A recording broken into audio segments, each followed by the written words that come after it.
चलिए बच्चों शुरू करेंगे physics chapter number 8। Chapter is electro magnetic waves. छोटा सा चैप्टर, प्यारा सा चैप्टर। ठीक है, थोड़ा बहुत इलेक्ट्रोमैग्नेटिक वेव्स आप केमिस्ट्री के अंदर स्ट्रक्चर ऑफ एटम चैप्टर में भी सीखे थे 11th स्टैंडर्ड में। कितने अलग अलग तरह के इलेक्ट्रोमैग्नेटिक वेव्स होते हैं, X rays, gamma rays, UV rays, infrared. तो आपको पहले समझना है इलेक्ट्रोमैग्नेटिक वेव्स क्या होते हैं, और फिर हमें अलग अलग तरह के इलेक्ट्रोमैग्नेटिक वेव्स के बारे में डिस्कशन करना है, और इतने में ये चैप्टर खत्म हो जाता है। ठीक है, चलो टाइटल लगाओ सब लोग, electromagnetic waves. And let's read the introduction. यहाँ पे एक एक लाइन इंपॉर्टेंट है, कहीं से भी क्वेश्चन बन सकता है। तो जितने पॉइंट इंपॉर्टेंट है मैं मार्किंग करते जाऊंगा आगे। ठीक है, चलो। So in chapter 4, chapter number 4 is moving charges and magnetism. क्या समझा हमने उसमें? हमने सीखा कि an electric current produces magnetic field.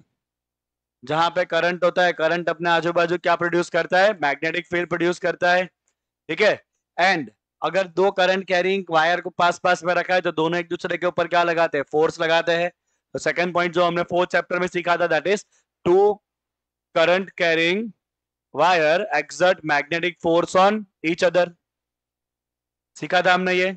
Okay, चलो उसके बाद हम जैसे चैप्टर नंबर 6 में आए, इलेक्ट्रोमैग्नेटिक इंडक्शन। चैप्टर नंबर 6 में हमने ऐसा कहा था कि अगर अगर हम वायर को स्टेशनरी रखते हैं और मैग्नेटिक फील्ड को चेंज करवाते हैं तो उससे भी वायर के अंदर ईएमएफ जनरेट हो सकता है। अब है कि नहीं होता है? अगर हम किसी कॉइल को स्टेशनरी रखते हैं, कॉइल को मूव नहीं करा रहे, कॉइल को स्टेशनरी रखे, और अगर हम उसके अराउंड में जो मैग्नेटिक फील्ड है उसको हम वेरी कराए, तो मैग्नेटिक फील्ड को वेरी कराने से मैग्नेटिक फ्लक्स वेरी होता है, और फ्लक्स वेरी होने से ईएमएफ जनरेट होता है। और अगर ईएमएफ जनरेट हो रहा है, इसका मतलब चार्ज पार्टिकल के ऊपर फोर्स लग रहा होगा, तभी जाके वो चार्ज पार्टिकल सेपरेट होते हैं F=Q×E के अकॉर्डिंग। मतलब जहां पे मैग्नेटिक फील्ड वेरी होता है वहां पे क्या जनरेट होता है? इलेक्ट्रिक फील्ड जनरेट होता है। याद करिए, इलेक्ट्रोमैग्नेटिक इंडक्शन, जहां पे मैग्नेटिक फील्ड वेरी होता है वहां पे क्या जनरेट होता है? इलेक्ट्रिक फील्ड, और उस इलेक्ट्रिक फील्ड की वजह से चार्ज पार्टिकल सेपरेट होता है, जिसे हम कहते हैं इलेक्ट्रोमैग्नेटिक इंडक्शन। तो चैप्टर नंबर 6 में हमने देखा कि magnetic field changing with time give rise to an electric field. अब सवाल यह है कि इसका जो उल्टा है वो सही है क्या? उल्टे का मतलब है कि अगर अगर हम इलेक्ट्रिक फील्ड को वेरी करें तो क्या मैग्नेटिक फील्ड जनरेट किया जा सकता है? हमने चैप्टर नंबर 6 में ये सीखा और प्रूव भी किया कि अगर मैग्नेटिक फील्ड वेरी हुआ तो इलेक्ट्रिक फील्ड जनरेट होता है। अगर रिवर्स सोचा, इलेक्ट्रिक फील्ड वेरी हुआ तो क्या मैग्नेटिक फील्ड जनरेट हो सकता है? हो सकता है, and that is actually called electromagnetic waves. देखते जाइए चलिए आगे। Is the converse true? Does an electric field changing with time give rise to magnetic field? James Clerk Maxwell argued that this was indeed the case. Not only an electric current but also time varying electric field generates the magnetic field. Chapter number 4 में हमने क्या लिखा सीखा था कि अगर electric current है तो करंट से ही हम क्या जनरेट कर सकते हैं? Magnetic field. बट अगर इलेक्ट्रिक फील्ड टाइम के साथ वेरी होता है तो उससे भी हम मैग्नेटिक फील्ड जनरेट कर सकते हैं। तो मैग्नेटिक फील्ड के दो सोर्स हुए, एक हुआ इलेक्ट्रिक करंट और दूसरा हुआ टाइम वेरिंग इलेक्ट्रिक फील्ड। अगर इलेक्ट्रिक फील्ड टाइम के साथ वेरी होता है तो उससे भी मैग्नेटिक फील्ड को जनरेट किया जा सकता है। राइट, तो ये किसने प्रूव किया था? ये प्रूव किया था मैक्सवेल ने। बहुत बड़ा नाम है, इलेक्ट्रोमैग्नेटिज्म पूरा इसी ने डेवलप किया था। ओके, सो मैग्नेटिज्म का इंपॉर्टेंट चलना क्यों आ नहीं रहा हाईलाइट अभी? हो जा, हाँ ऐसे अच्छा लगा। चलो, सो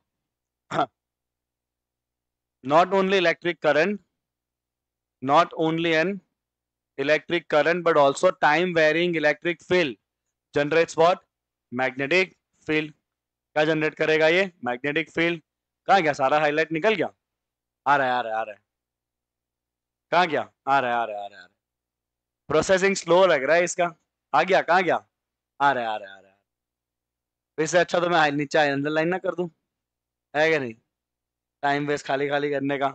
चलो तो फिर अंडरलाइन करते हैं, और क्या, अपने पास बहुत रास्ते हैं। ठीक है, चलो अभी तो दिख रहा है तुमको, जितना है उतना तुम। चलो तो पहले इतने पॉइंट लिखो, पहले इतने पॉइंट्स लिखेंगे सब लोग, चलो क्विकली। चलिए आगे बढ़ते हैं बच्चों। तो अब क्या कहा है देखिए, ऐसा कहा है, while applying the ampere circuital law, याद है ampere circuital law, integration of B dot dl equal to mu 0 into summation of I. So while applying Ampere's circuital law to find the magnetic field at a point outside the capacitor connected to time varying current, Maxwell noticed an inconsistency in the Ampere circuital law. इसके बारे में discussion हो ही रहा है, तो अभी यहाँ पे इस पे बात नहीं करेंगे, आगे पूरा पॉइंट वही है. He suggested the existence of additional current, which is called by him the displacement current, to remove the inconsistency. हम देखेंगे क्या inconsistency है. So Maxwell formulated a set of equation, आ गया, हाँ, set of equation involving electric and magnetic field and their sources. The sources are the charge and the current densities. Important point. Maxwell formulated the set of equations involving what?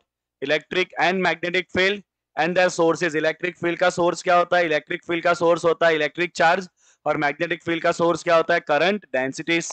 These equations are known as Maxwell's equation. Together with the Lorentz force formula, Lorentz force पता है ना? Force equal to QE plus Q into V cross B. That is Q into E plus V cross B. तो ये Maxwell equation साथ में Lawrence force, इन दोनों equation को जब हम कंबाइन करते हैं, then mathematically we can express the all the basic laws of electromagnetism, right. So कौन कौन से दो लॉज आपको कंबाइन करने पड़ेंगे? एक मैक्सवेल्स इक्वेशन और दूसरा लॉरेंस फोर्स का फॉर्मूला. इन दोनों फॉर्मूला को कंबाइन करेंगे तो आप इलेक्ट्रोमैग्नेटिज्म के सारे बेसिक लॉज एक्सप्लेन कर पाओगे, right. So this equations are known as Maxwell's equation, and together with the Lorentz force formula they mathematically express all the basic law of electromagnetism. तो ये एक मार्क में आ सकता है, which of the following can explain all the basic laws of electromagnetism? तो Maxwell's equation and साथ में कौन आएगा? कौन आएगा साथ में? Lawrence force. ठीक है, लिखिए इतना जो अंडरलाइन किया है वो. So the most important prediction emerges from the Maxwell's equation is the existence of electromagnetic wave. और इलेक्ट्रोमैग्नेटिक वेव क्या होता है? इलेक्ट्रोमैग्नेटिक वेव्स होता है time varying electric and magnetic field that propagates in space. Time varying electric and magnetic field जो space में आगे बढ़ता है. This can be predicted by the Maxwell's equation. The speed of the wave according to this equations turned out to be very close to the speed of light, which is 3 × 10⁸. तो यहां से कहा गया था कि लाइट खुद भी क्या है? इलेक्ट्रोमैग्नेटिक वेव्स है, क्योंकि उनकी स्पीड भी इलेक्ट्रोमैग्नेटिक वेव के स्पीड के जितनी है. This led to the remarkable conclusion that the light is an electromagnetic wave. Maxwell's work thus unified the domain of electricity, magnetism and light. तीनों अलग अलग डोमेन को कंबाइन कर लिया मैक्सवेल्स वर्क ने. किस किस को? Electricity, magnetism and light. Okay. Hertz in 1885 experimentally demonstrated the existence of electromagnetic wave. Hertz experimentally demonstrated the existence of electromagnetic waves. Its technological use by Marconi and other led in due course to the revolution in communication that we are witnessing today. आज जो भी आपको अपने आजू बाजू technology दिख रहा है, this all is because of electromagnetic waves. जो भी कम्युनिकेशन के जितने भी मोड्स है, that all because of electromagnetic waves. Okay, so electromagnetic waves experimentally सबसे पहले किसने प्रोड्यूस किए थे? That is hertz. और इसको यूज किसने किए थे? इसके पहले यूज किए गए थे मार्कोनी ने. Okay, so Markovnikov, it's technologically used by Markovnikov. चलो इतने पॉइंट लिखो एमसीक्यू के लिए काम के पॉइंट. आगे बढ़ते हैं. चलो तो इस चैप्टर का पहला टॉपिक समझ लेते हैं, which is the displacement current. समझेंगे ध्यान से डिस्प्लेसमेंट करंट क्या है. वो टाइटल लगाए सब लोग, displacement current. So we have seen in chapter number 4 that an electrical current produces magnetic field around it. बताया आपने को करंट के आजू बाजू क्या बनता है? मैग्नेटिक फील्ड बनता है. Maxwell showed that for logical consistency a changing electric field must also produces a magnetic field. तो अभी आपने लिखा ही ऑलरेडी कि मैग्नेटिक फील्ड कौन कौन प्रोड्यूस कर सकता है? एक तो इलेक्ट्रिक करंट और दूसरा कौन प्रोड्यूस कर सकता है? Changing electric field. Okay. This effect is of great importance because it explains the existence of radio wave, gamma rays, and visible light, as well as other forms of electromagnetic waves. To see how a changing electric field give rise to a magnetic field, let us consider the process of charging of capacitor. Process of charging of capacitor. जब capacitor charge होता है तो जो current है वो time के साथ very करता है, बिकॉज कैपेसिटर पहले करंट को जाने देता है, और जैसे जैसे कैपेसिटर चार्ज होता जाएगा वो धीरे धीरे क्या करेगा? करंट को डिक्रीज करेगा. मतलब in that case we have the time varying electric current.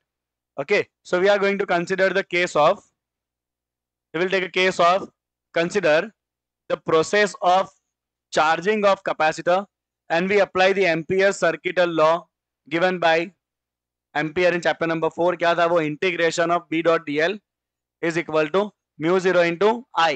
अब ये I जो है वो क्या किस पर डिपेंड कर रहा है? टाइम के ऊपर. तो it's the time varying electric current. Now to find the magnetic field at a point outside the capacitor. Okay, पहले इतना लिखो 2 लाइन, फिर हम फिगर के ऊपर जाते हैं. 2 लाइन लिखो. Okay, now try to figure out. हम क्या करेंगे? कैपेसिटर के बाहर के पॉइंट पे इलेक्ट्रिक फील्ड फाइंड करेंगे. Try to concentrate on the figure given. कहाँ गया? ये रहा. ठीक है, 2 फिगर लेते हैं. चलिए, let's try to understand this. हम क्या करना चाहते हैं? कैपेसिटर चार्ज हो रहा है. कैपेसिटर चार्ज हो रहा है तो करंट आपका टाइम के साथ वेरी होने वाला है. करंट फ्लो हो रहा है बिकॉज कैपेसिटर अभी पूरी तरह चार्ज नहीं हुआ है, तो वो करंट को जाने दे रहा है. ठीक है. अब एक सवाल मैं आपको पूछ रहा हूं कि यहाँ पे वायर पे तो करंट है आई, बराबर, बस 2 प्लेट के बीच में कौन सा करंट है? क्योंकि कैपेसिटर में तो 2 प्लेट के बीच में क्या भरा होता है? इंसुलेटर भरा होता है. तो चार्जिंग के टाइम पे सर्किट कंप्लीट हो ही कैसे रहा है? क्योंकि इंसुलेटर में से तो करंट जाता ही नहीं है. जाता है क्या? हम 2 प्लेट के बीच में क्या भरते हैं? इंसुलेटर भरते हैं क्या? नहीं. तो चार्जिंग के टाइम पे करंट तो पास हो रहा है. कैसे हो रहा है? करंट इंसुलेटर में से कैसे जा रहा है? तो अब यहीं पे पिक्चर में कौन आता है? Displacement current. तो 2 प्लेट के बाहर कौन सा करंट है? कंडक्शन करंट, जो वायर में है. और वहीं पे 2 प्लेट के बीच में कौन सा करंट है? Displacement current. क्योंकि जब कैपेसिटर चार्ज हो रहा है, राइट, तो चार्ज धीरे धीरे डेवलप हो रहा है. 2 प्लेट के बीच में बनता है इलेक्ट्रिक फील्ड. बनता है कि नहीं? Sigma bye epsilon 0, chapter number 2, right. और ये इलेक्ट्रिक फील्ड जैसा जैसा कैपेसिटर चार्ज होगा इलेक्ट्रिक फील्ड बढ़ेगा. और जब इलेक्ट्रिक फील्ड बढ़ रहा है मतलब वेरी हो रहा है टाइम के साथ. और जब ये इलेक्ट्रिक फील्ड टाइम के साथ वेरी हो रहा है तब अंदर क्या डेवलप हो रहा है? डिस्प्लेसमेंट करंट, जो क्या कर रहा है? सर्किट को कंप्लीट कर रहा है. तो अपने को वो डिस्प्लेसमेंट करंट का फॉर्मूला चाहिए. तो सबसे पहले अगर मान लीजिए 2 प्लेट के बाहर इस पॉइंट के ऊपर मुझे मैग्नेटिक फील्ड निकालना है, तो मुझे इसके लिए एम्पियर सर्किटल का क्लोज सरफेस लेना पड़ेगा. एम्पियर सर्किटल वापस एक बार याद कर लेते हैं. हम क्या करते हैं? इस तरह से क्लोज सरफेस लेते हैं पूरा, और इस क्लोज सरफेस में से अगर आपका आई करंट पास हो रहा है तो हम क्या करते हैं? क्लोज सरफेस के बाउंड्री के ऊपर मैग्नेटिक फील्ड को इंटीग्रेट करते हैं कि नहीं करते हैं? राइट. और हम क्या लिखते हैं कि इस बाउंड्री के ऊपर जो मैग्नेटिक फील्ड का इंटीग्रेशन होगा that is equal to mu 0 times जो करंट इस सरफेस में से आर पार हो रहा है. ऐसा हम लिखते हैं एम्पियर सर्किटल में. तो पहले हमने जो सरफेस लिया है एम्पियर का वो इस तरह से ही लिया है, डिस्क जैसा सरफेस. उसमें से ये करंट आपका पास हो रहा है. यहाँ पे आपका कैपेसिटर है पीछे, तो अभी आपका सरफेस ये है. ठीक है. तो यहाँ पर मैं अगर एम्पियर सर्किटल अप्लाई करूँ तो कोई दिक्कत होने वाला नहीं है, क्योंकि जो सरफेस है उसी में से वो करंट अभी तो पास हो रहा है, राइट. और इस सरफेस के बाउंड्री के ऊपर क्या होगा? मैग्नेटिक फील्ड होगा. और करंट कैरिंग वायर के आजू बाजू मैग्नेटिक फील्ड भी कैसा होता है? सर्कुलर लूप ही होते हैं. और अपना जो एम्पियर का बाउंड्री है वो भी क्या है? सर्कल है. तो हर एक पॉइंट के ऊपर मैग्नेटिक फील्ड एंड डीएल दोनों एक ही डायरेक्शन में बनेंगे. बनेंगे क्या? नहीं. तो ये जो हम टर्म लिखते हैं B dot DL, left side का जो अपना टर्म होता है integration of B dot DL, right. क्योंकि मैग्नेटिक फील्ड भी आपका सर्कल बनने वाला है वायर के आजू बाजू. डीएल छोटे छोटे टुकड़े भी आपका सर्कल ही बनाने वाले. तो आपका जो कॉस होगा, कॉस क्या हो जाएगा? कॉस 0 का वैल्यू क्या हो जाएगा? 1. बी एंड डीएल एक ही डायरेक्शन में, तो ये होगा बी डीएल. अब डीएल मतलब छोटे छोटे सर्कल के टुकड़े को जोड़ दो, क्या बन जाएगा? पूरा पेरीमीटर बन जाएगा. सारे छोटे छोटे बाउंड्री के टुकड़े को जोड़ दो, get the entire perimeter that is B into 2 pi r. B into 2 pi r, बराबर. But what about the right side term? तो यहाँ पे प्रॉब्लम नहीं, यहाँ पे तो डायरेक्ट अपने को दिख रहा है that is equal to mu 0 into कितना करंट जा रहा है अंदर से? IT. ठीक है. But what if I take the Ampere surface like a pot, घड़ा जैसा आता है ना, अगर पॉट के शेप का अपने एम्पियर सर्किटल का सरफेस ले तो समझ रहे हो क्या है ये? पॉट है, पॉट ऊपर से खुला है तो उधर सरफेस है ही नहीं, सरफेस कहाँ होता है? पूरा पीछे होता है ऐसे। और हमने क्या करा है, सरफेस इस तरह से लिया है ताकि कैपेसिटर का एक प्लेट पॉट के अंदर रहे और एक प्लेट कहाँ रहे? पॉट के बाहर रहे। ठीक है, अभी भी आपको यहाँ पे तो आपको मैग्नेटिक फील्ड मिलने ही वाला है, मिलेगा कि नहीं मिलेगा? ये जो भी आपका क्लोज सरफेस है पॉट, वो क्लोज सरफेस का बाउंड्री क्या होता है? उसका माउथ होता है कि नहीं? पॉट एक क्लोज सरफेस है, उसका बाउंड्री क्या होता है? उसका माउथ होता है कि नहीं? तो अभी भी वो माउथ के ऊपर आपको मैग्नेटिक फील्ड तो मिलने ही वाला है, राइट? बट अगर मैं आपको कहूं कि what is the mu zero into summation of I, में समेशन ऑफ आई क्या है?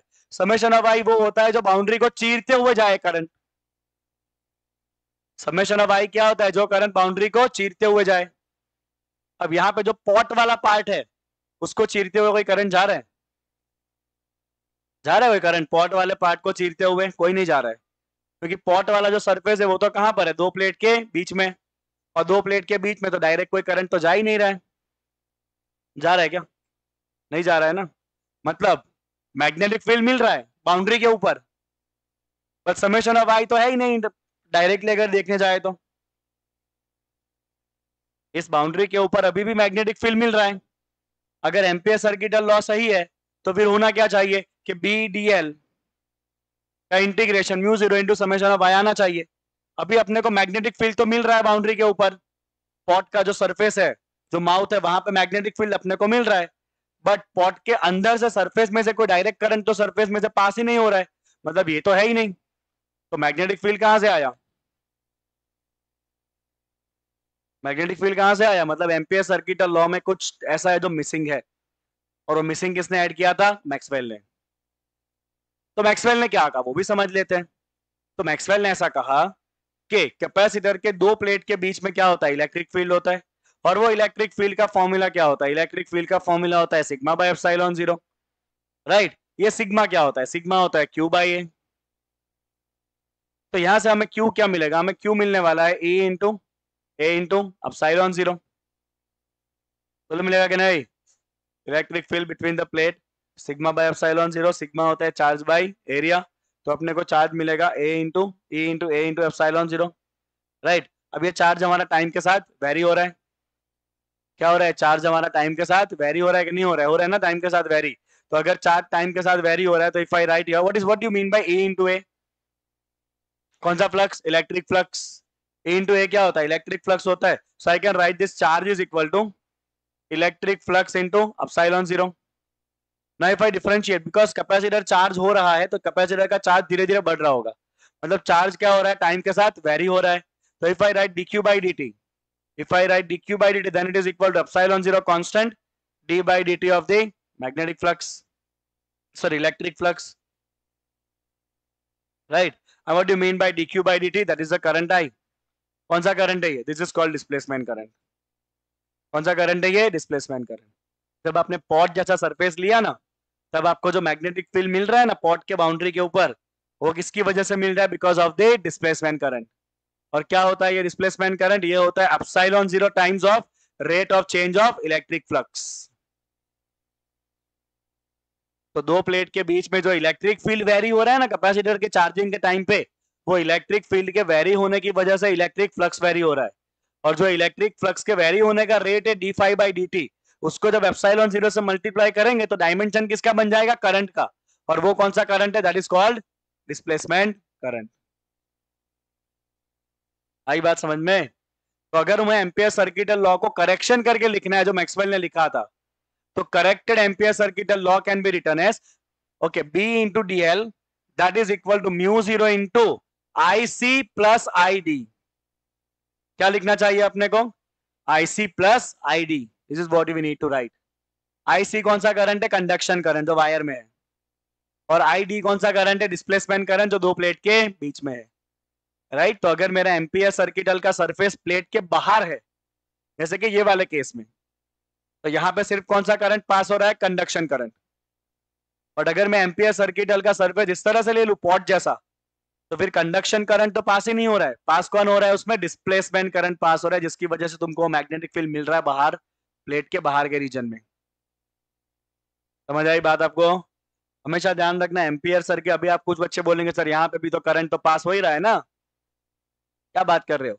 बट अपने को एम्पियर सर्किटल में करंट कौन सा चाहिए जो सरफेस को चीरता हुआ जाए। ये करंट तो कहां जा रहा है, मटके के मुंह में जा रहा है। सरफेस तो कहां है, मटके का बॉटम है, और मटके के बॉटम में जो थोड़ी ये करंट जा रहा है क्या ये करंट मटके के बॉटम में से नहीं जा रहा है ना। तो प्रैक्टिकली देखे तो जो अपने ने सरफेस लिया है एम्पियर का, वो सरफेस में से तो करंट जा ही नहीं रहा है, तो भी उस सरफेस के बाउंड्री के ऊपर अपने को फील्ड मिल रहा है। ऐसा कैसे हो सकता है? तो ऐसा होने के पीछे का रीजन ही क्या है, अपना कंडक्शन करंट है। बोला आई बात समझ में? क्लियर हो रहा है सबको कॉन्सेप्ट एकदम? और कितना होता है ये कंडक्शन करंट बचा? कंडक्शन करंट होता है बहुत simple, epsilon 0 times of D by D T of electric flux. तो अभी एम्पियर सर्किट लॉ में एक और करंट अपने जोड़ देंगे, तो अपने जो राइट साइड पे म्यू 0 इंटू आई लिखते हैं, वहां पे अपने को अब क्या लिखना पड़ेगा, IC plus ID, conduction plus displacement. आई बात समझ में? क्लियर एकदम सबको टकाटक? चल तो इसको पॉज कर, अब तुमको लिखवाता हूं मैं। ठीक है, तो अब हम क्या लिखेंगे, अब हम लिखेंगे कि जो टोटल आपका करंट है उसमें दोनों करंट कंसीडर करेंगे, conduction current as well as displacement current. So I will write this, ये जो टोटल करंट आपके पास है, तो टोटल करंट आपके पास है उसमें दो करंट आएंगे, कंडक्शन प्लस डिस्प्लेसमेंट। और डिस्प्लेसमेंट करंट क्या निकाला आपने, epsilon 0 time of D five by D T. कौन सा फ्लक्स है ये, इलेक्ट्रिक फ्लक्स। ठीक है, तो आउटसाइड द कैपेसिटर प्लेट कौन सा करंट है, conduction, and between the capacitor plate कौन सा करंट है, displacement current. Okay, so this means that outside the capacitor plate we have only conduction current and no displacement current, right? On the other hand, inside the capacitor there is no conduction current, there is only displacement current. ठीक है, तो यहां पे खत्म होता है आपका theory number 1। चलो यहाँ पे एक और फिगर दिख रहा है, ये फिगर आपको रिप्रेजेंट कर रहा है total electric and magnetic field का डायरेक्शन क्या होगा।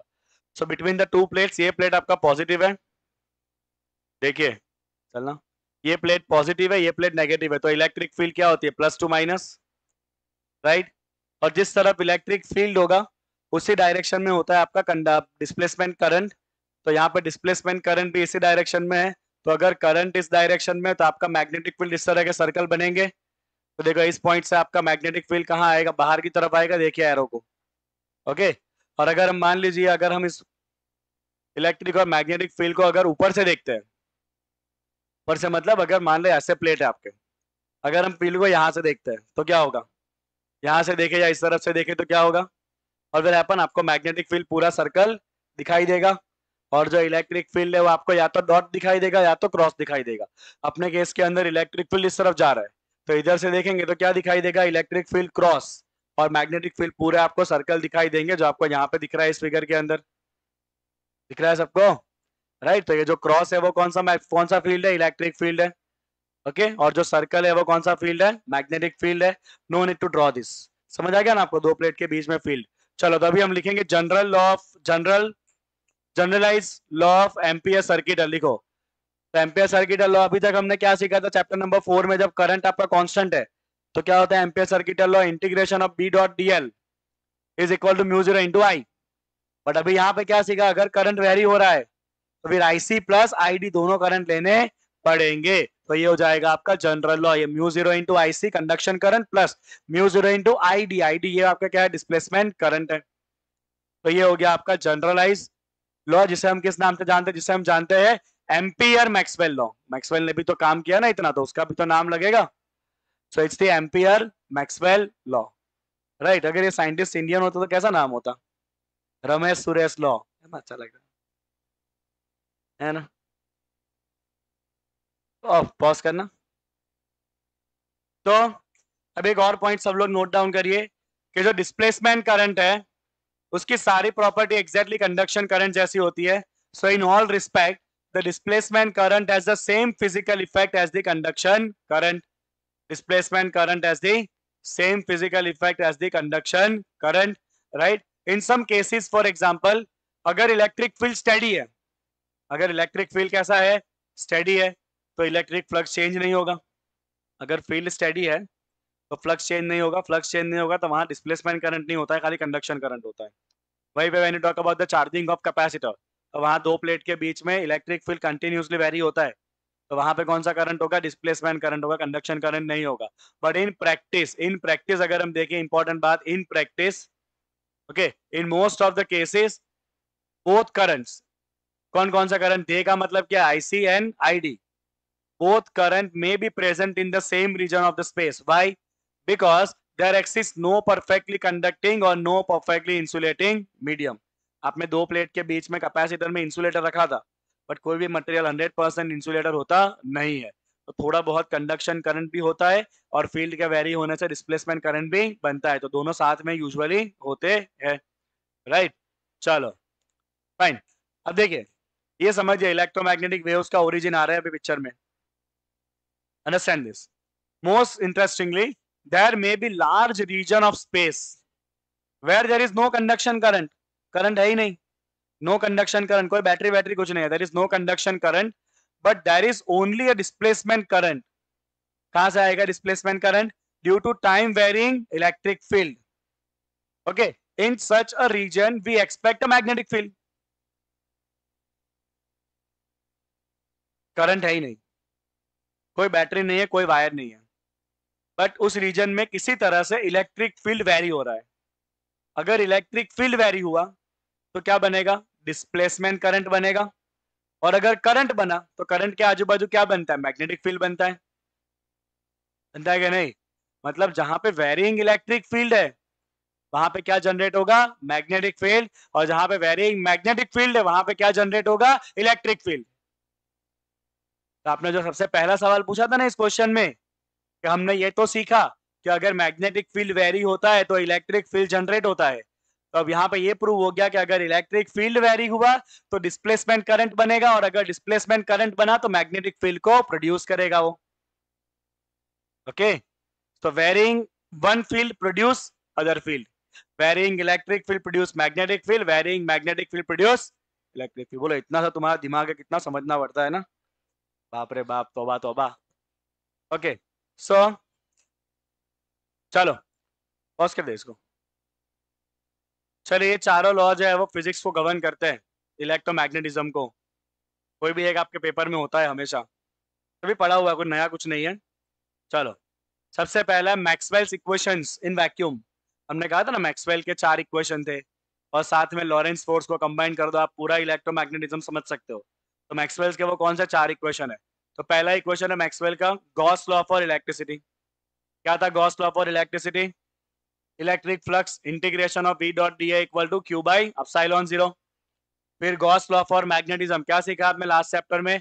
किसी भी क्लोज कर्व के साथ, क्लोज सरफेस के साथ एसोसिएटेड नेट मैग्नेटिक फ्लक्स हमेशा क्या होता है? 0 ही होता है। तो integration of B dot D equal to 0, right? Then comes Faraday's law. Faraday law में आपने क्या सीखा? Induced EMF is equal to what? Minus D phi by D T. कौन सा flux? Magnetic flux. Faraday's law ना। VMF, EMF क्या होता है? ईएमएफ क्या होता है? सेकंड चैप्टर याद करो, what is EMF? Integration of E dot DL. EMF क्या होता है? वोल्टेज क्या होता है? Integration of E dot DL. सो आपका जो फैराडेज लॉ है उसमें हम लिखेंगे integration of E dot DL. ये क्या है? आपका वोल्टेज है। क्या है ये आपका? Voltage E, EMF, that is equal to minus D phi B by D T. कौन सा फ्लक्स आता है यहाँ पे? Magnetic flux. कौन सा लॉ है ये? आपका फैराडेज लॉ। और लास्ट में अभी आपने कौन सा लॉ सीखा आज? Ampere Maxwell law. क्या कहता है ये? Integration of B dot D L equal to mu 0 into I C plus mu 0 into I D. I D क्या होता है? Epsilon 0 times of D phi by D T, right? Okay, तो magnetic field, electric field का area integration होता है, surface integration होता है Q by epsilon 0। Magnetic field का सरफेस इंटीग्रेशन होता है 0। इलेक्ट्रिक फील्ड का लाइन इंटीग्रेशन होता है minus D phi by D T, और मैग्नेटिक फील्ड का लाइन इंटीग्रेशन होता है mu 0 into I C plus mu 0 into E 0 into D phi by D T. ये 4 लॉ है जिससे पूरा फिजिक्स चलता है, electromagnetism, communication system and everything. ठीक है, चलो बच्चा लोग ध्यान। यहाँ पे अब आता है एक ऐसा प्रश्न जो 99.9% पेपर में होता है। इसमें ऐसा पूछा है, write any 4 characteristics of electromagnetic waves. लगाओ title, characteristics of electromagnetic wave. चलो सबसे पहले बात करेंगे इलेक्ट्रोमैग्नेटिक वेव का सोर्स क्या है। देखो कितना सारा लिखा है बुक में, बट एक बार देखना जरूरी है कि लिखा क्या है इतना सारा। ओ माय गॉड, इतना सारा लिखा है। तो अगर हम शॉर्ट में कहे ना, लिखो सोर्स ऑफ इलेक्ट्रोमैग्नेटिक वेव, तो शॉर्ट में कहे तो एक्सेलरेटिंग चार्ज पार्टिकल। देखो,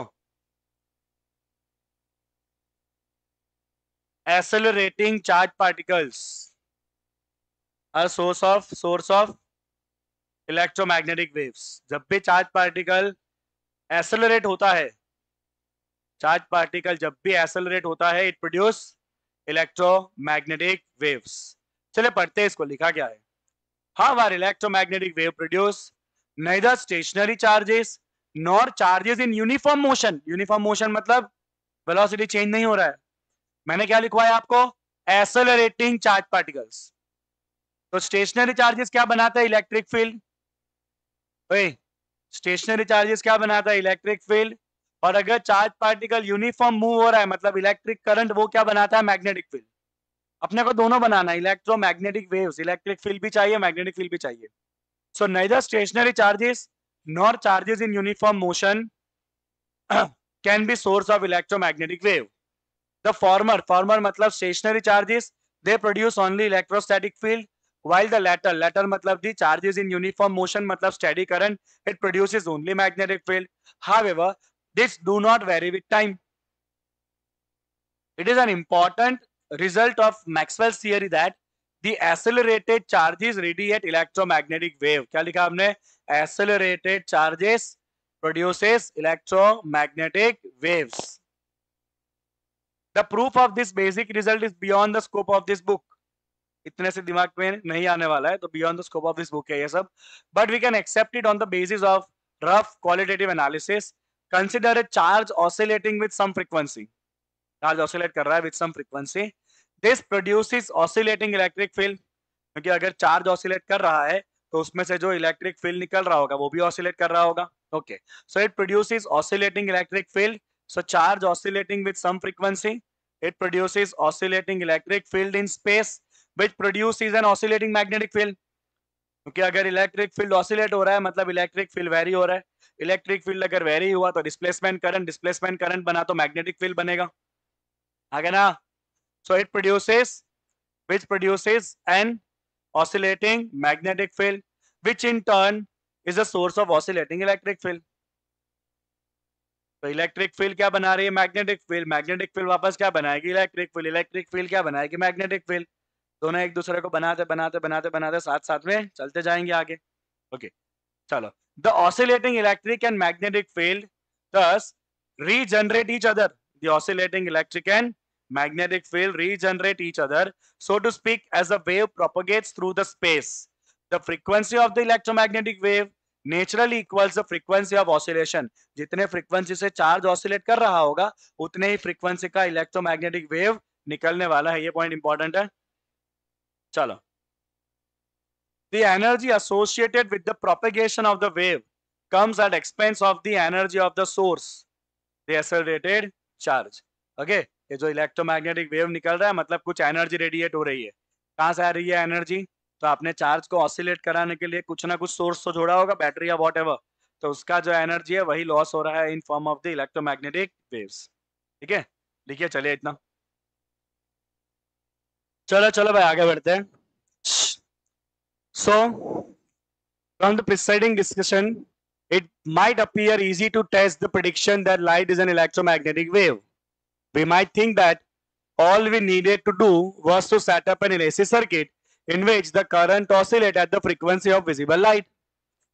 क्योंकि अगर हमने कोई AC सोर्स ऐसा लगा दिया जिसके फ्रीक्वेंसी लाइट की फ्रीक्वेंसी के पास हो तो चार्ज का जो करंट का जो ऑसिलेशन होगा उसकी जितनी फ्रीक्वेंसी होगी उतनी फ्रीक्वेंसी का वो रेडिएशन छोड़ेगा. अब लाइट की फ्रीक्वेंसी कितनी होती है? In the order of 10 power 14 hertz. और जो मॉडर्न से मॉडर्न हमारे पास टेक्नोलॉजी है उसमें भी जो फ्रीक्वेंसी हम बना सकते हैं वो 10 पावर 11 हर्ट्ज से ज्यादा नहीं होती है. देखो आगे क्या है ये. Okay, so to generate the yellow light, but at last that is not possible.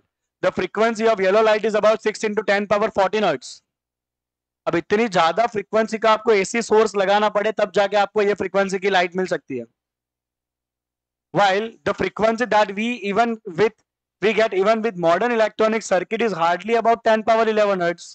This is why the experimental demonstration of electromagnetic wave had to come in the low frequency region as in the Hertz experiment. तो Hertz experiment में उसने radio waves produce की है, तो ये experiment भी पहले था, अब ये भी निकल चुका है. Hertz successful experimental test of Maxwell's theory creates a sensation and spark of other important works in this field. Two important achievements, MCQ के लिए important. Two important achievements in this connection deserve the mention. 7 years after Hertz, Jagdish Chandra Bose, working at Calcutta, succeeded in producing and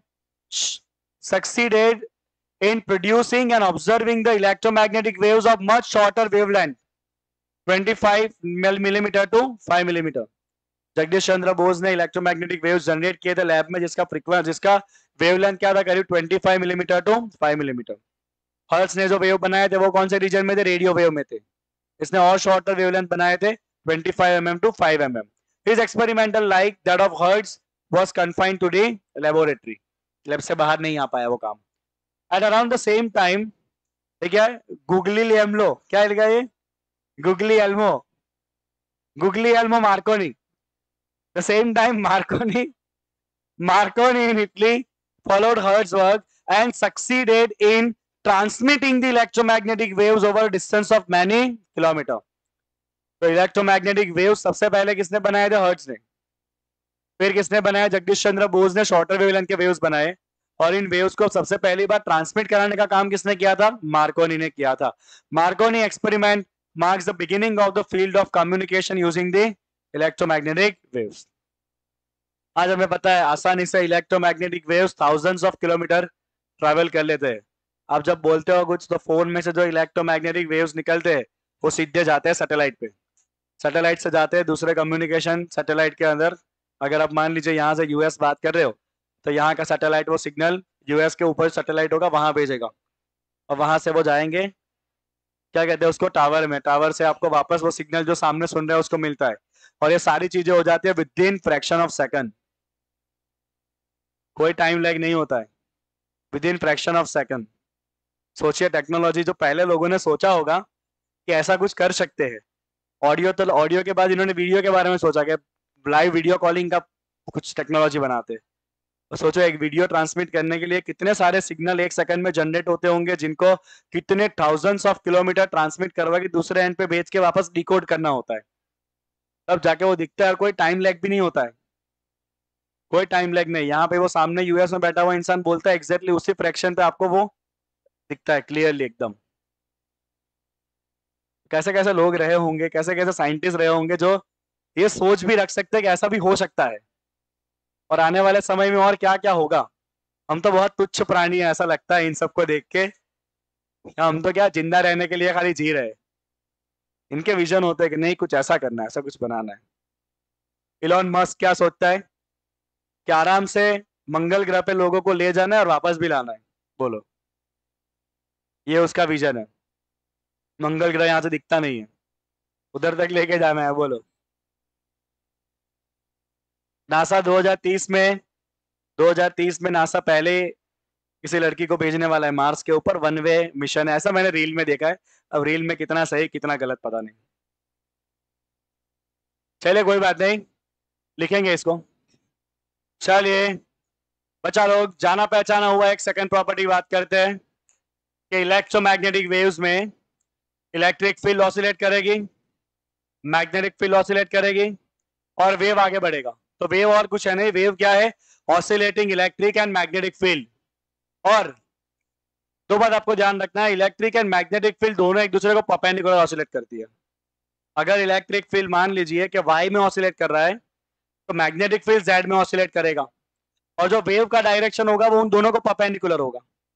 इसका मतलब दोनों field साथ में oscillate करते करते आगे बढ़ेगी थर्ड डायरेक्शन के अंदर. That is called electromagnetic waves. और दोनों फील्ड का फेस कैसा होता है, सेम होता है.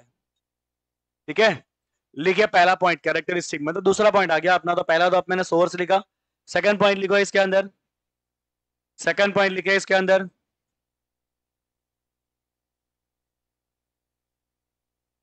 These are transverse wave. These are transverse wave. These are transverse wave. लिखो इसके अंदर ट्रांसवर्स वेव. ट्रांसवर्स वेव को अंडरलाइन करो. These are transverse wave. Transverse wave को अंडरलाइन करो. लिखो इसके अंदर direction of oscillation of electric field, direction of oscillation of magnetic field, direction of oscillation of electric field, direction of oscillation of magnetic field, and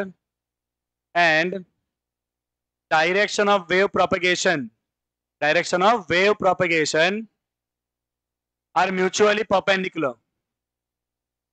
तीन direction लिखी है मैंने, direction of oscillation of electric field, direction of oscillation of magnetic field and direction of wave propagation, they are mutually perpendicular. कैसे होंगे ये? Mutually perpendicular होंगे. चलो आगे. Okay, now all of you draw this wave. क्या दिख रहा है बच्चों इस वेव के अंदर? देखिए बहुत सिंपल सा है. What can you see in this wave? So if I see electric field मैंने लिया एक्स डायरेक्शन में, दिख रहा है आपको? इलेक्ट्रिक फील्ड किस डायरेक्शन में ऑसिलेट हो रहा है? एक्स डायरेक्शन में. Check the arrow of electric field. Right. Magnetic field किस डायरेक्शन में? वाई डायरेक्शन में. Check the arrow of magnetic field. Magnetic field is oscillating in which direction? Y direction. Magnetic field is oscillating in Y direction. और ये wave किस तरफ आगे जा रहा है? वेव आगे जा रहा है Z डायरेक्शन में.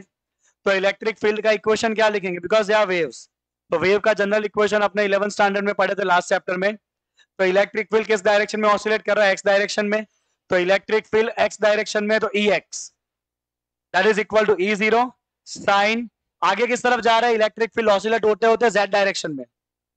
इलेक्ट्रिक फील्ड ऑसिलेट किस डायरेक्शन में हो रहा है? X में.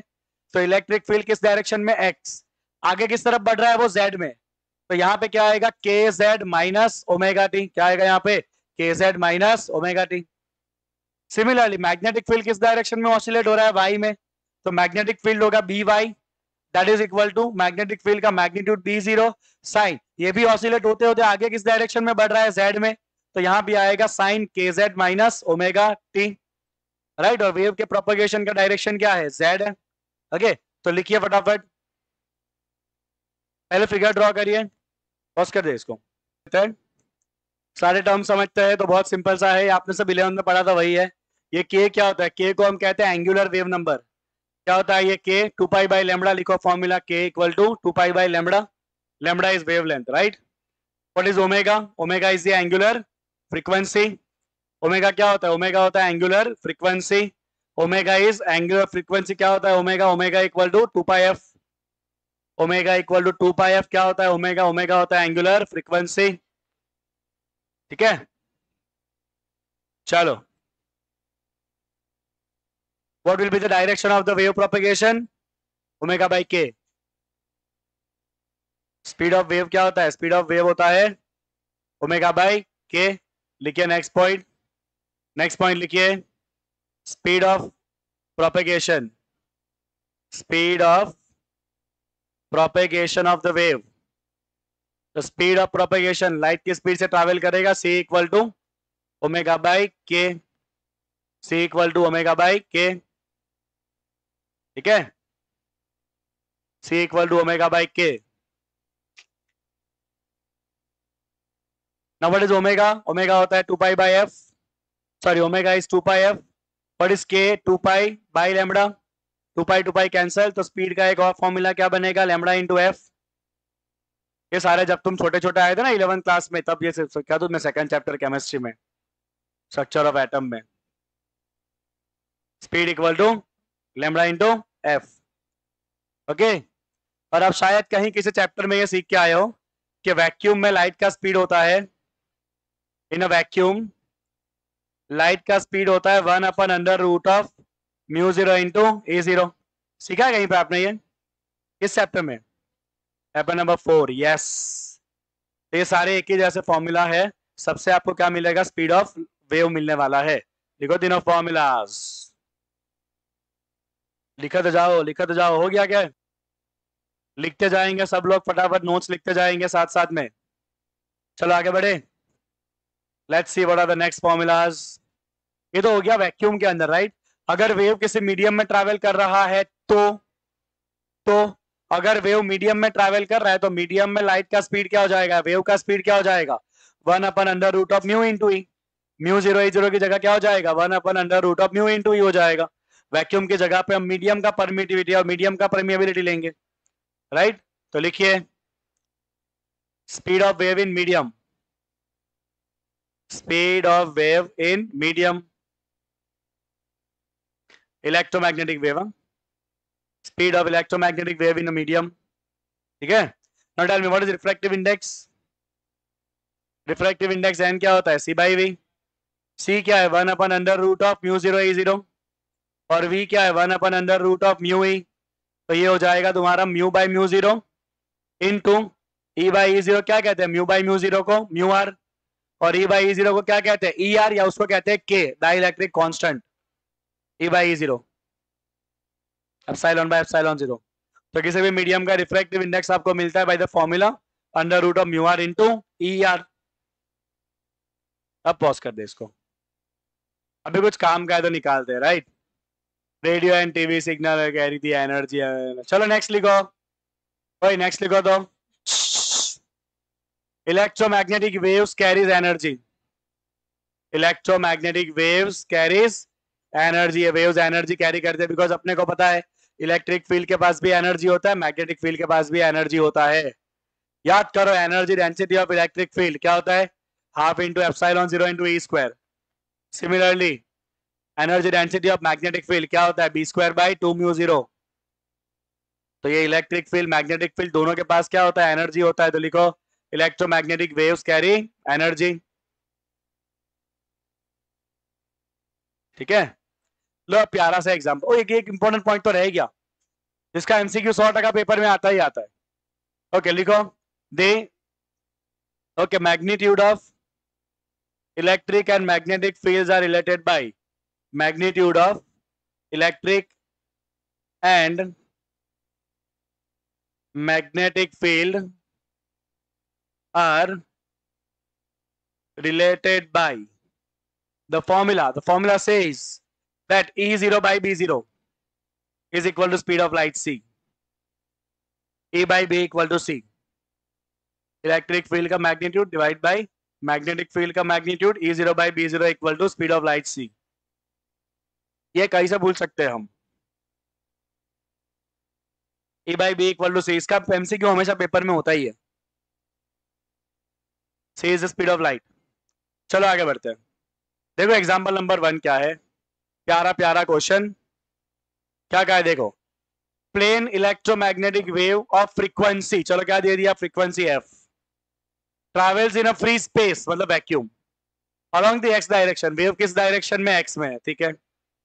Eight a particular point in a space and time, electric field का वैल्यू दिया है 6.3 जे कैप। जे कैप मतलब कौन सा डायरेक्शन? y।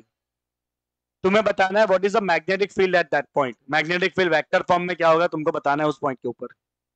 बता दे, बता दे। चलो तो पहले मैग्नीट्यूड निकाल लेते हैं। तो क्या फॉर्मूला पढ़ा अभी अपने? E by B equal to C. तो B क्या हो जाएगा? E by C. E by B equal to C, तो B equal to E by C. तो मैग्नीट्यूड होने वाला है B equal to E by C. Electric field है 6.3, C का वैल्यू डाल दीजिए। तो मैग्नेटिक फील्ड का वैल्यू होगा 2.1 into 10⁻⁸ Tesla. Now what is direction?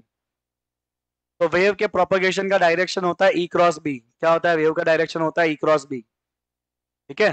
तो अब सुनिए ध्यान से। So direction of the wave is E cross B। Direction of the wave is given by direction of E cross B, right? अभी अपने को वेव का डायरेक्शन दे दिया x, x मतलब I कैप। इलेक्ट्रिक फील्ड अपने को दे दिया है J। तो बोलो J के साथ किसको क्रॉस करने से I आता है? J क्रॉस K, मतलब मैग्नेटिक फील्ड क्या होगा? ऑब्वियसली K होगा। तो मैग्नेटिक फील्ड का डायरेक्शन क्या होने वाला है? K कैप होने वाला है। तो मैग्नेटिक फील्ड का वैल्यू आया 2.1 इंटू 10⁻⁸, डायरेक्शन आ गया उसका K कैप, ठीक है? लिखा जाए सॉल्यूशन, ये सब मत लिखना। चलो बच्चा अगला सवाल, बहुत इजी क्वेश्चन है ये भी।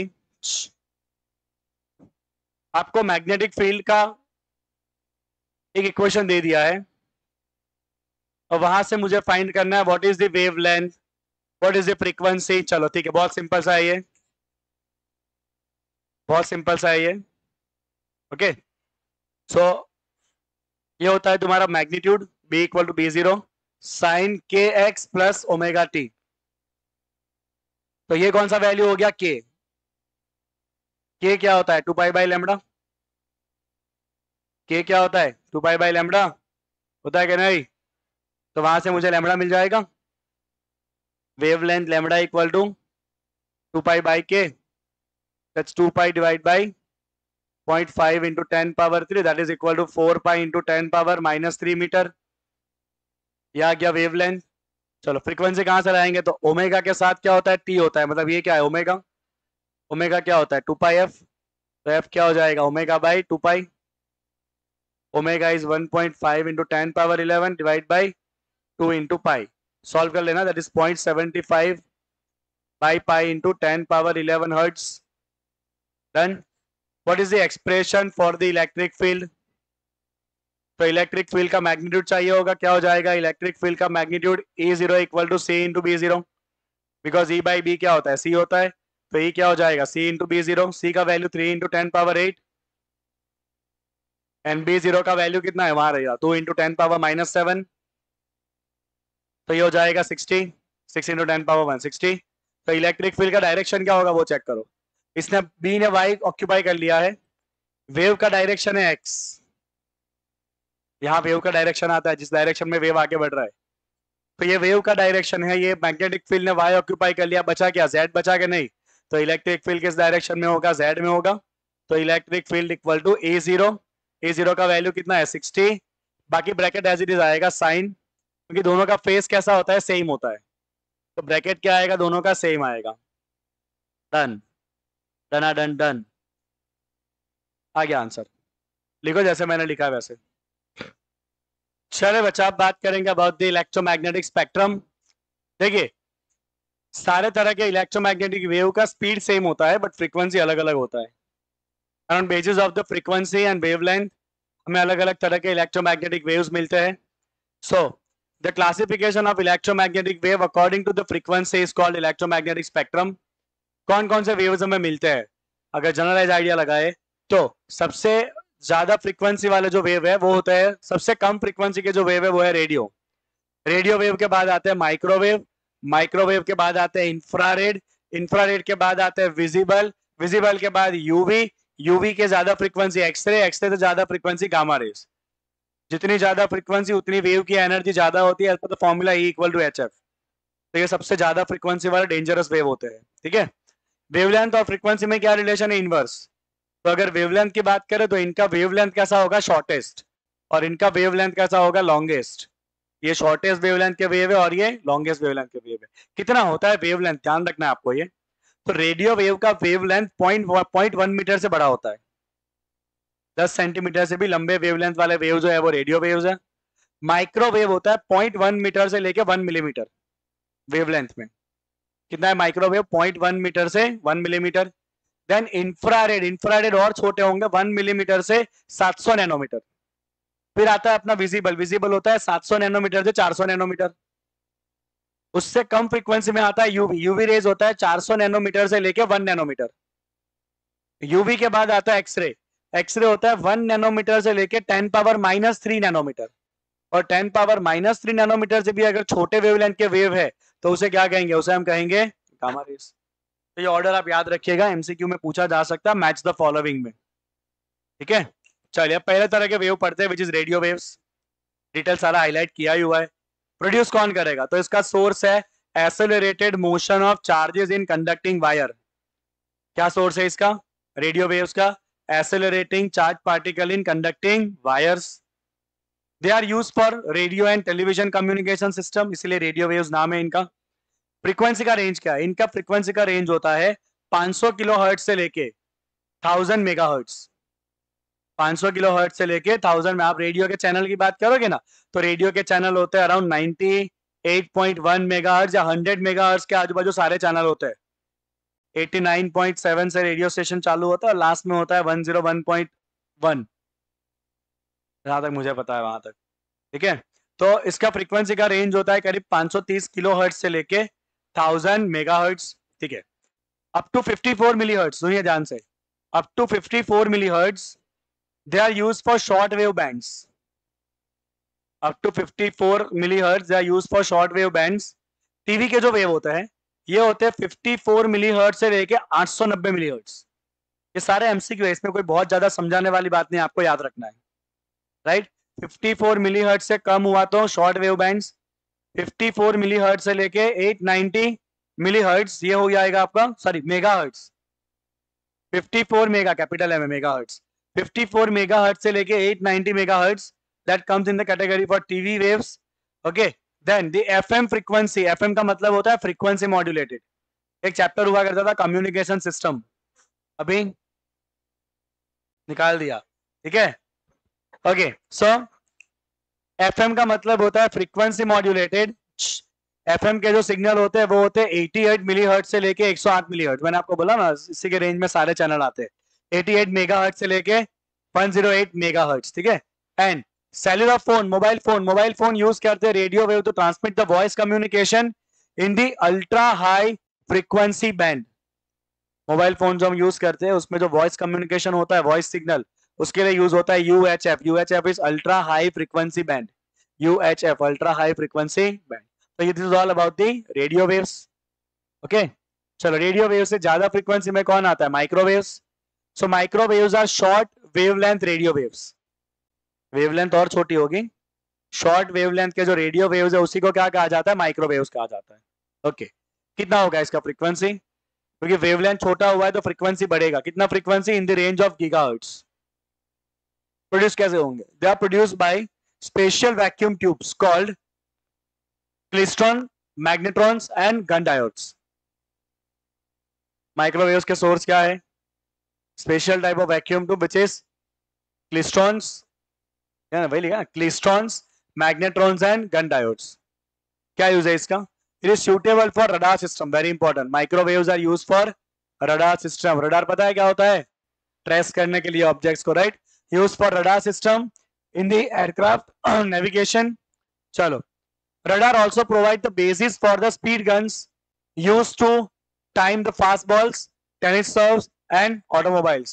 विकेट में बॉल का स्पीड दिखाया जाता है, टेनिस में भी बॉल का स्पीड दिखाया जाता है, और उसके लिए यूज होते हैं ये माइक्रोवेव्स, ठीक है। तो स्पीड को ट्रैक करने के लिए माइक्रोवेव्स यूज होते हैं। ओके, माइक्रोवेव ओवंस कैसे काम करते हैं, जो माइक्रोवेव ओवंस आते हैं वो कैसे काम करते हैं।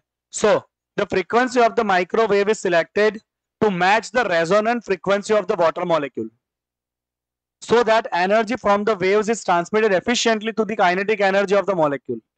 This raise in temperature of food containing water.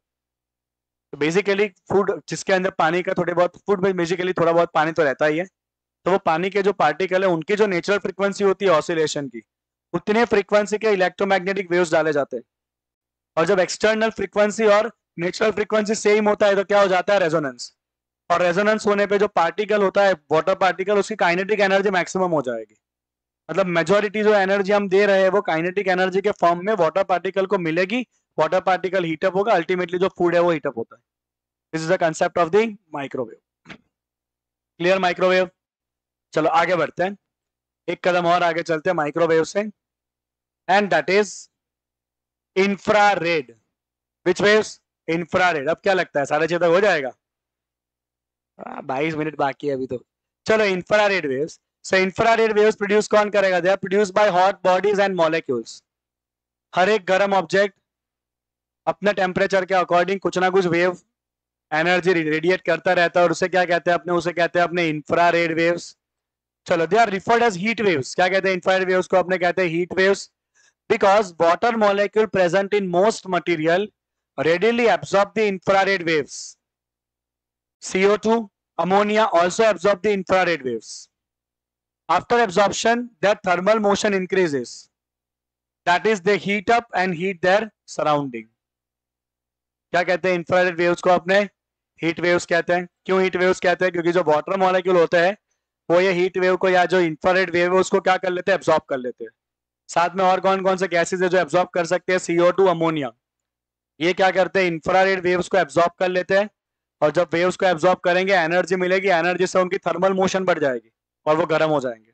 That's why we call them heat waves. आगे, infrared lamps are used in physical therapies.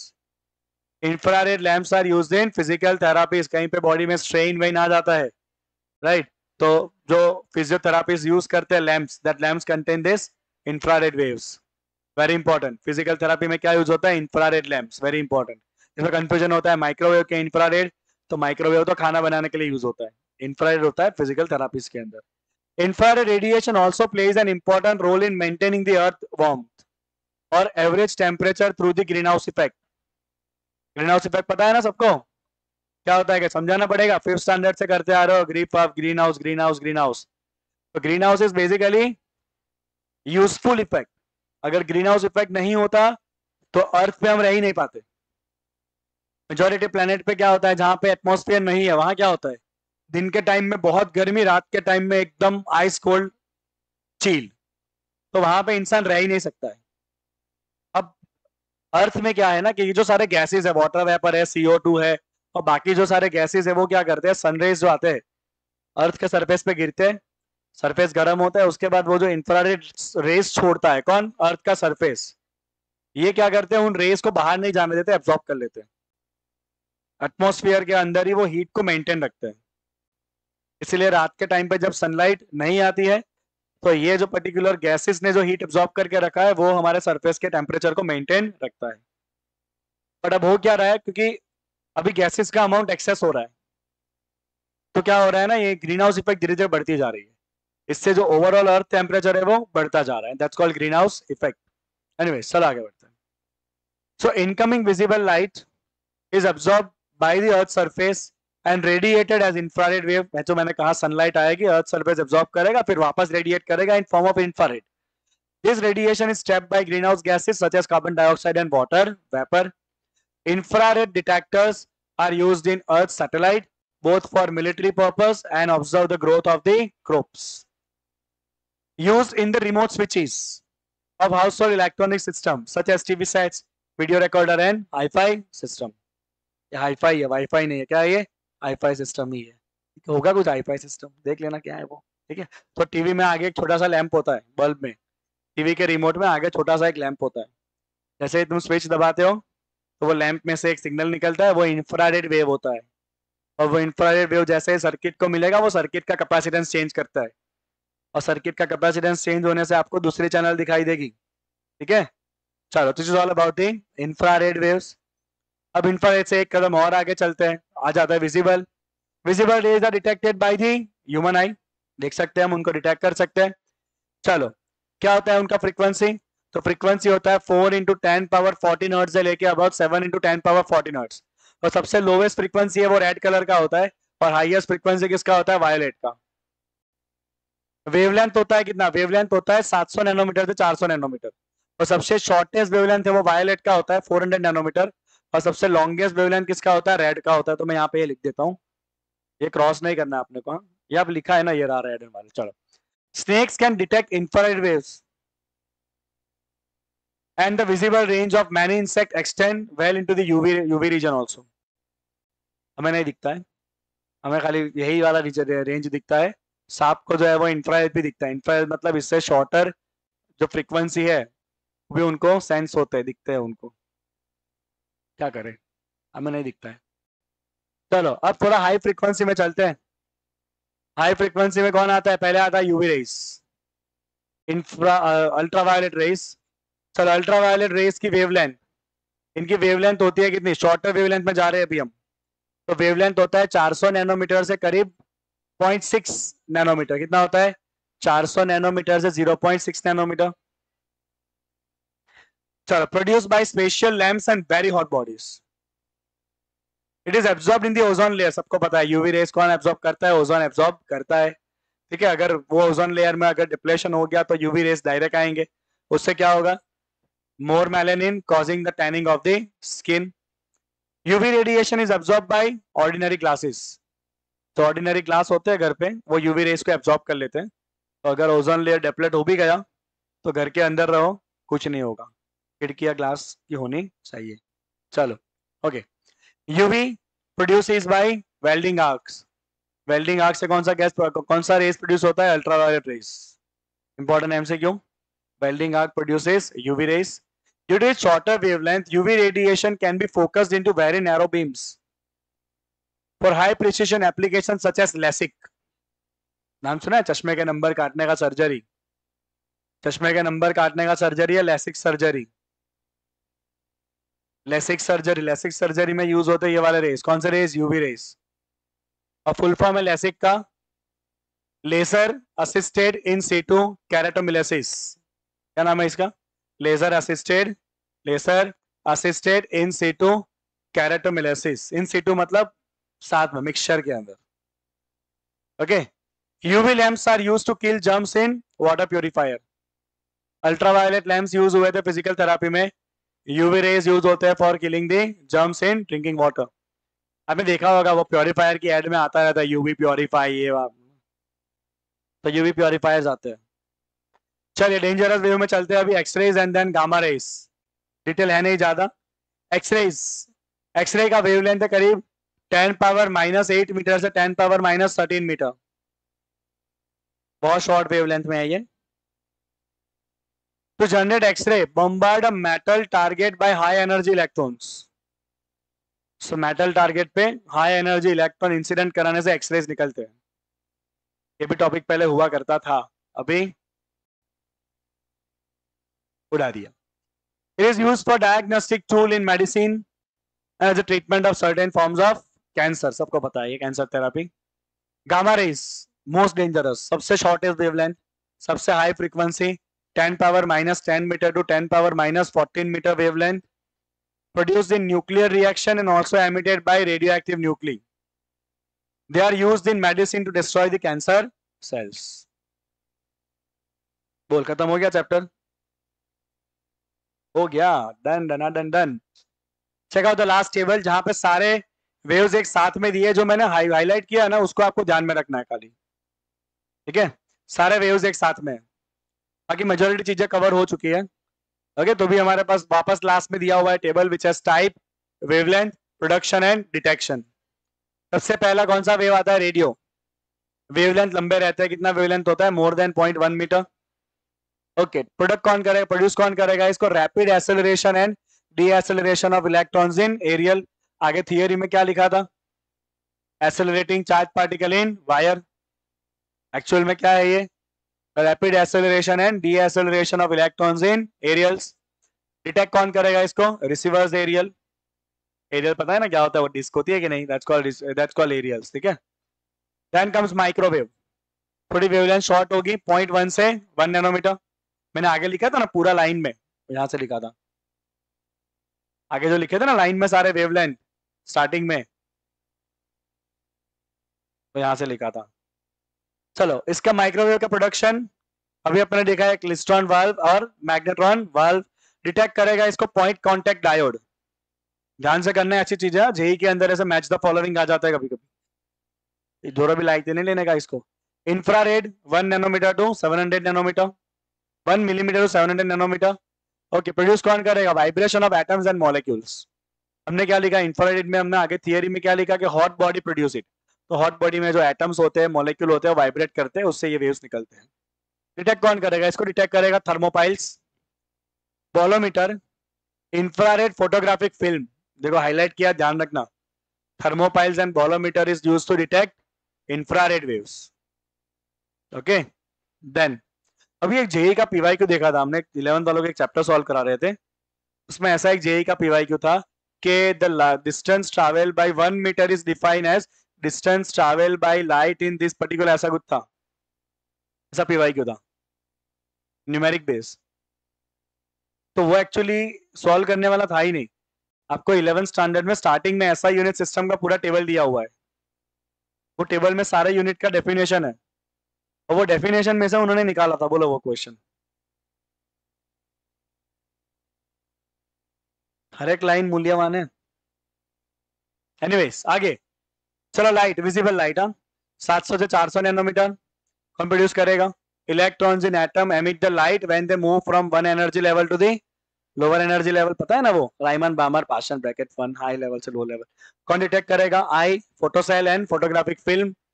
UV rays और शॉर्टर वेवलेंथ 400 नैनोमीटर से लेके 1 नैनोमीटर. कौन प्रोड्यूस करेगा? UV rays. इसका source दिया नहीं था आगे. यूवी रेस का सोर्स है inner shell electron in atoms moving from one energy level to the lower level. याद करो, Lyman, Balmer, Paschen, Brackett, Pfund, उसमें यूवी रीजन में कौन आता है? लाइमन। लाइमन आता है यूवी में, बामर आता है विजिबल में, पास्टन, ब्रैकेट, फन तीनों आते हैं इंफ्रारेड में। तो वो जो अंदर के जो लेवल होता है, लेवल 1 में जब इलेक्ट्रॉन गिरता है ना, तो कौन सा रेज निकालता है? यूवी रेज निकालता है। ठीक है, चलो कौन डिटेक्ट करेगा? इसको भी डिटेक्ट करता है photo cells and photographic film. X rays 1 nanometre to 10 power -3 nanometre. X rays tube और इनर्शियल इलेक्ट्रॉन्स कौन डिटेक्ट करेगा? Photographic film, Geiger tube and ionisation chamber. Last one gamma rays less than 10 power -3 nanometre. Radio active decay of the nucleus, डू का मतलब same, do whatever. ठीक है, तो यहाँ पे खत्म होता है इलेक्ट्रो मैग्नेटिक वेव्स। मैंने कल ही बोला था आज चालू होगा, आज ही ये खत्म हो जाएगा और खत्म हो चुका है। चलो